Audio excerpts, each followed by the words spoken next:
जय हिंद बच्चों। तो चलिए हम लोग integration by substitution exercise 7.2 question number 36 के बारे में बात करेंगे।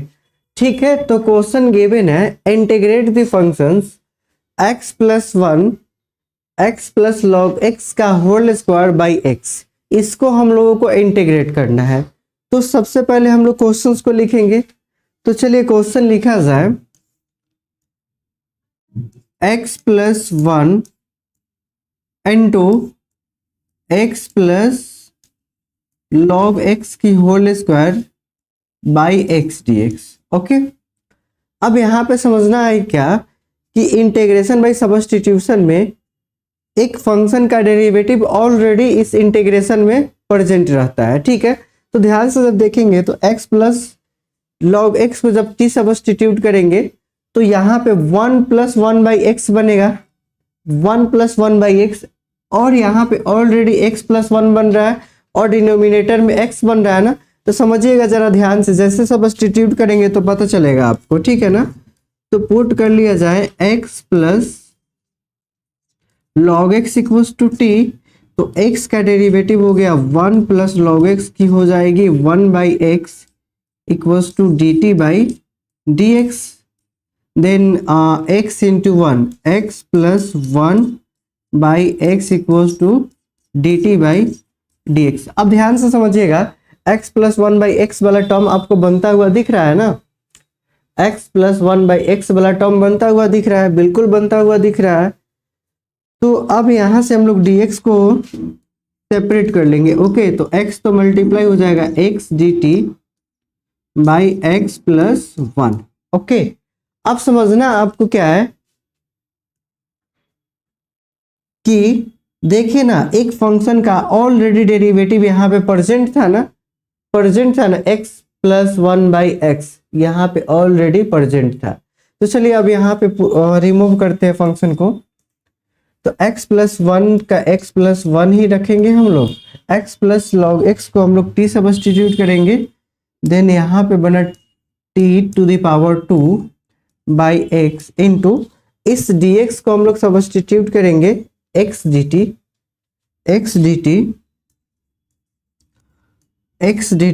By x plus 1 x plus 1। अब यहाँ x प्लस 1 से x प्लस 1 क्या हो गया, कैंसिल। देन x से x कैंसिल हो गया, फाइनली बना t square d t. Then t square के integration d t cube by 3 plus c. अब इस t को रिप्लेस कर देंगे 1 by 3 into x plus log x to the power 3 plus सी। यही आपका फाइनल आंसर हो गया। ठीक है, तो चलिए फिर हम लोग नेक्स्ट क्वेश्चन पे मूव करते हैं, क्वेश्चन नंबर 37। ओके, तो यहाँ पे भी क्वेश्चन है integrate the function X cube sine tan inverse x to the power 4 by 1 plus x to the power 8। तो X cube sine tan inverse x to the power 4 by 1 plus x to the power 8 dx। Okay, अब यहाँ पे आपको बताया था जब भी आपको ट्रिगोमेट्रिक फंक्शन दिखे तो उसके एंगल को आपको t सब्स्टिट्यूट करना है। तो यहाँ पे क्लियर कट दिख रहा है कि यहाँ पे साइन का एंगल क्या बन रहा है, इस साइन का एंगल क्या बन रहा है, तो tan inverse x to the power 4 बन रहा है। ठीक है ना। अच्छा, tan इनवर्स का भी एंगल बन रहा है x टू द पावर 4। तो x टू द पावर 4 अगर सब्स्टिट्यूट कीजिएगा तो ज़्यादा इफेक्टिव नहीं होगा। ठीक है ना, लेकिन अगर साइन का अगर एंगल को सब्स्टिट्यूट कीजिएगा तो आपको दिख रहा होगा 1 plus x to the power 8 है। तो 1 प्लस, अच्छा, tan इनवर्स x का डिफरेंशिएशन क्या होता है, 1 बाई 1 प्लस एक्स स्क्वायर ना। तो x का पावर 4 का स्क्वायर हो जाएगा, इसका मतलब x की पावर 8 मिल रहा है ना। तो ज़्यादा बेटर है कि tan inverse x to the power 4 को क्या सब्स्टिट्यूट कर दे, तो t सब्स्टिट्यूट कर दे। ठीक है, चलिए फिर पुट कर लेते हैं। Put tan inverse x to the power 4 equals to t। तो इसको डिफ्रेंशिएट करेंगे 1/1 plus x to the power 4 to का whole square equals to dt by dx। अच्छा यहाँ पे एक चीज छूट रही है, चैन रूल का यूज करेंगे। tan inverse x to the power 4 का tan इनवर्स का डिफरेंशिएशन हो जाएगा 1/1 plus x to the power 4 का होल स्क्वायर इनटू x की पावर 4 को जब हम लोग डिफरेंशिएट करेंगे तो 4 into x to the power 3 हो जाएगा। ओके, क्योंकि tan इनवर्स x का जब भी डिफरेंशिएट करेंगे तो 1/1 plus X square, then x to the power 4 का भी तो होगा ना, चैन रूल का यूज कर रहे हैं, तो x टू द पावर 4 का डिफरेंशिएशन हो जाएगा 4x क्यूब ना। तो चलिए अब यहाँ पे आप क्या लिख सकते हो, 4x cube by 1 plus x to the power 8 equals to dt by dx।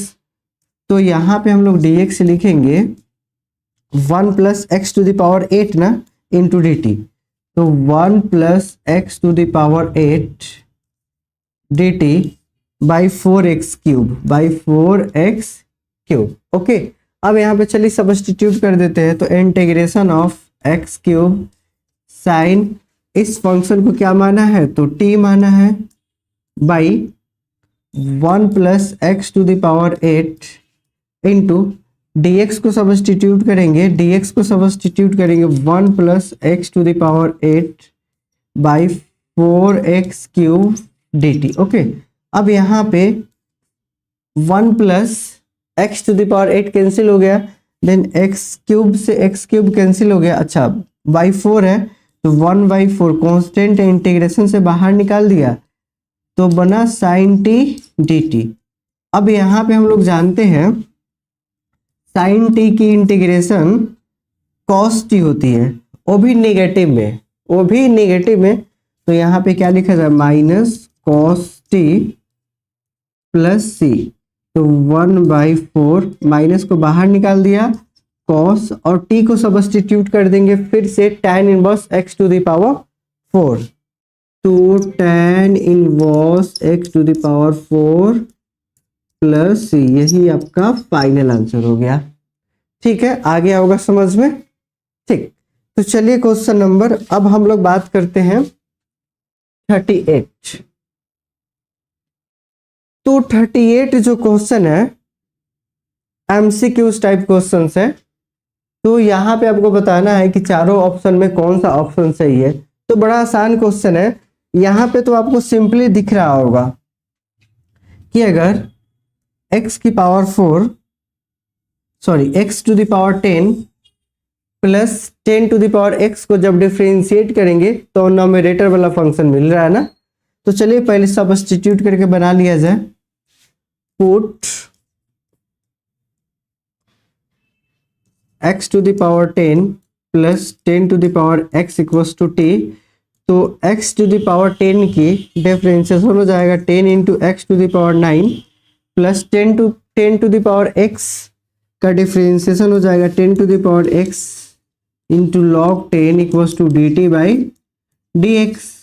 तो फाइनली यहाँ से हम लोग dx लिखेंगे dt by 10 into x to the power 9 plus 10 to power x log 10। Okay, log 10। अच्छा, यहाँ पे बेस क्या गिवन है, e, तो यहाँ पे आप बेस e ले सकते हो, ठीक है ना। चलिए अब यहाँ पे सब्स्टिट्यूट कर लेंगे, तो integration of 10x to the power 9 plus 10 to the power x log base a10 by, इसको हम लोगों ने क्या माना है, तो t माना है, इनटू इस dx के जगह पे हम लोग क्या लिखेंगे, तो dt by 10x to the power 9 plus 10 to the power x log base e10 ना। चलिए लिखते हैं फिर dt बाई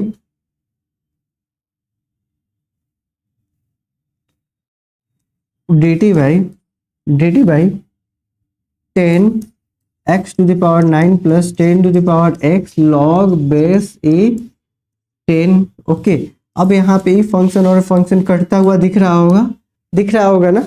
तो फाइनली बन रहा है यहाँ पे dt बाई टी। ओके, और dt बाई टी की इंटीग्रेशन होती है log t plus C, then log T को फिर से रिप्लेस कर देंगे x to the power 10 plus 10 to the power x plus C.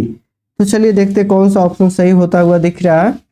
तो log 10 to the power x to the power 10 plus 10 to the power x, तो इसमें log नहीं है, कैंसिल हो गया, कैंसिल हो गया, दोनों में लॉग है, इसमें भी लॉग नहीं है, तो लॉग वाला ऑप्शन क्या हो गया, सही। तो ऑप्शन डी इसमें सही हुआ। तो आ गया होगा समझ में, या आप डायरेक्ट इसको बना सकते हो। एक शॉर्टकट मेथड आप लोगों को बताया था, जब भी इंटीग्रेशन हो F dash x by F x d x, तो इसको हम लोग डायरेक्ट इंटीग्रेशन लिखते हैं लॉग एफ एक्स प्लस सी। ओके, तो ध्यान से देखिएगा, डिनोमिनेटर की डिफरेंशिएशन नोमिनेटर में प्रेजेंट है। इसका मतलब कि कहाँ पे चला जाएगा, लॉग की आर्गुमेंट में चला जाएगा। Okay, x to the power 10 plus 10 to the power x plus C. आप डायरेक्ट भी क्वेश्चंस देख के इसका आंसर आप लोग बता सकते हो, ठीक है ना। तो चलिए नेक्स्ट क्वेश्चन पे मूव करते हैं, क्वेश्चन नंबर 39, जो कि लास्ट क्वेश्चन है इस एक्सरसाइज की। ओके, चलिए इसको सॉल्व करने के लिए आपको बताया था कि इसको क्या लिख सकते हो, 1 by sine square x into cos square x d x लिख सकते हो क्या, बिल्कुल लिख सकते हो। और इस क्वेश्चन को बनाने के लिए एक आपको कंसेप्ट की रिक्वायरमेंट है, बताइएगा जरा। 1 को आप लोग लिख सकते हो sine square theta plus cos square theta, जो कि ट्रिगोनोमेट्रिक आइडेंटिटी का कॉन्सेप्ट है। तो चलिए इसी फॉर्मेट को यूज करके हम लोग इसको सॉल्व करने वाले हैं, ठीक है ना। तो यहाँ पे इस 1 को हम लोग लिखेंगे sign square x plus cos square x by sine square x cos square x d x. Okay, अब यहाँ पे इसको इंडिविजुअली ब्रेक कर लेंगे। कहने का मतलब है अगर a plus B by C कोई टर्म्स है तो इसको हम लोग a by C plus B by C इसको लिख सकते हो। इसको आप लोग नोट कर लीजिएगा, क्योंकि हर जगह इसकी रिक्वायरमेंट हो रही है ना, ठीक। तो चलिए अब यहाँ पे इसको अलग अलग कर लिया जाए, तो integration of sine square x बटा sine square x cos square x, okay, plus cos square x by sine square x cos square x d x. Okay, अब यहाँ पे आपको साइन स्क्वायर एक्स से साइन स्क्वायर एक्स कटता हुआ दिख रहा है, कॉस स्क्वायर एक्स से कॉस स्क्वायर एक्स कटता हुआ दिख रहा है ना। तो फाइनली बन रहा है 1 by cos square x plus 1 by sine square x d x. Okay, अब यहाँ पे ध्यान से देखिएगा, अगर कॉस स्क्वायर एक्स को नॉमिनेटर में भेजेंगे तो सेक स्क्वायर एक्स में कन्वर्ट हो जाएगा, sec square x plus cosec square x d x. Okay, अब यहाँ पे बताइए, फाइनली बताइए, इस सेक स्क्वायर एक्स की इंटीग्रेशन होती है tan x, तो यहाँ पे लिखा जाए tan x plus cosec square x की इंटीग्रेशन होती है माइनस कॉट एक्स, तो minus cot x plus C. तो फाइनली बना यहाँ पे tan x plus minus minus cot x plus सी, यही पे आपका फाइनल आंसर हो गया। तो चलिए देखते हैं कौन सा ऑप्शन सही दिख रहा है। तो tan x minus cot x plus C, tan x minus cot x plus C, option B सही हो गया, ठीक है ना।